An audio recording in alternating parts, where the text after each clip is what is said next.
I think it's time. I'm sure the unions loved hearing that just now, but that's the way it's got to be. And One last we lose every time. Every time. City Council chambers? I disagree. Another question, sir? Yes, it is. Yes, sir. What? Oh, yeah, she's talking. $72,000 development position on page 17. Yep. Above that, it's $35,000 for grants and zoning administrator. Why isn't that with the zoning department? Which page are you on? On 17 of 20?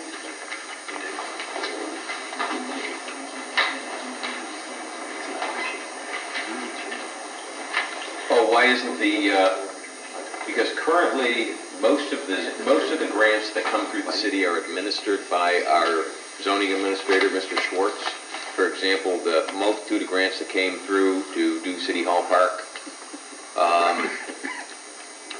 So we really need, so Mr. Schwartz finds himself in the unenviable position of administering grants that really have nothing to do with his department.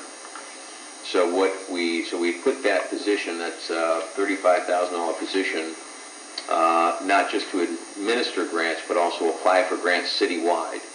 So if your question is, why isn't that $35,000 in the zoning budget? Because that $35,000 will benefit every department in the city. Why is the word zoning there then? Assistant, so, because currently that's where we administer the grants. Correct. We administer all, so in some sense it's almost unfair to Mr. Schwartz because probably half of his salary should be sprinkled throughout the budget. The problem is when you do that, then people accuse you of hiding things and tucking them in other little parts of the budget instead of putting the $35,000 in one line item and trying to explain it as simply as you can. So that person would assist Mr. Schwartz in administering all those grants and work under him, so to speak. Shifting gears here on page 2, there's Washington County Mental Health. In lieu of taxes, they pay $7,000. Not enough.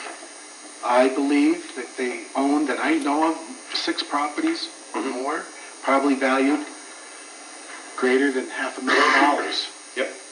So I believe that it should be substantially higher. I believe you're right. Okay. But it's not something that we can, pilot is something, believe it or not, that people volunteer to pay. For example, we don't send a bill to the state of Vermont and say, the state of Vermont tells us how much they're going to pay.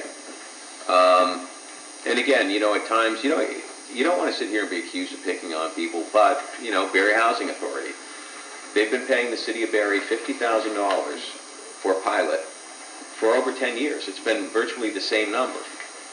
Everything else, if you just applied inflation to that number, it should be about $100,000. That should be brainstormed to figure out what... I have, and again, I've met with Mr. Castle, who is the executive director of Barree Housing Authority.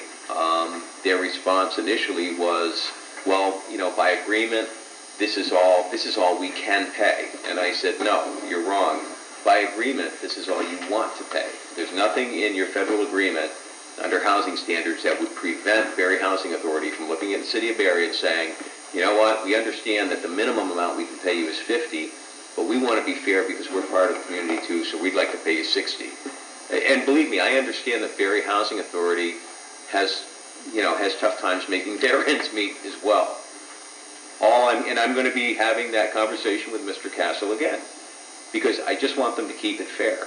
And when an amount stays at $50,000 for the last 10 years, or roughly for the last 10 years, and really doesn't go up even by the rate of inflation, geez, it just doesn't work well. So, ma'am? Excuse me, yes. A follow-up to the discussion about the Prospect Street Bridge. A gentleman who lives on River Street said that River Street will see an increased flow of traffic while the Prospect Street Bridge is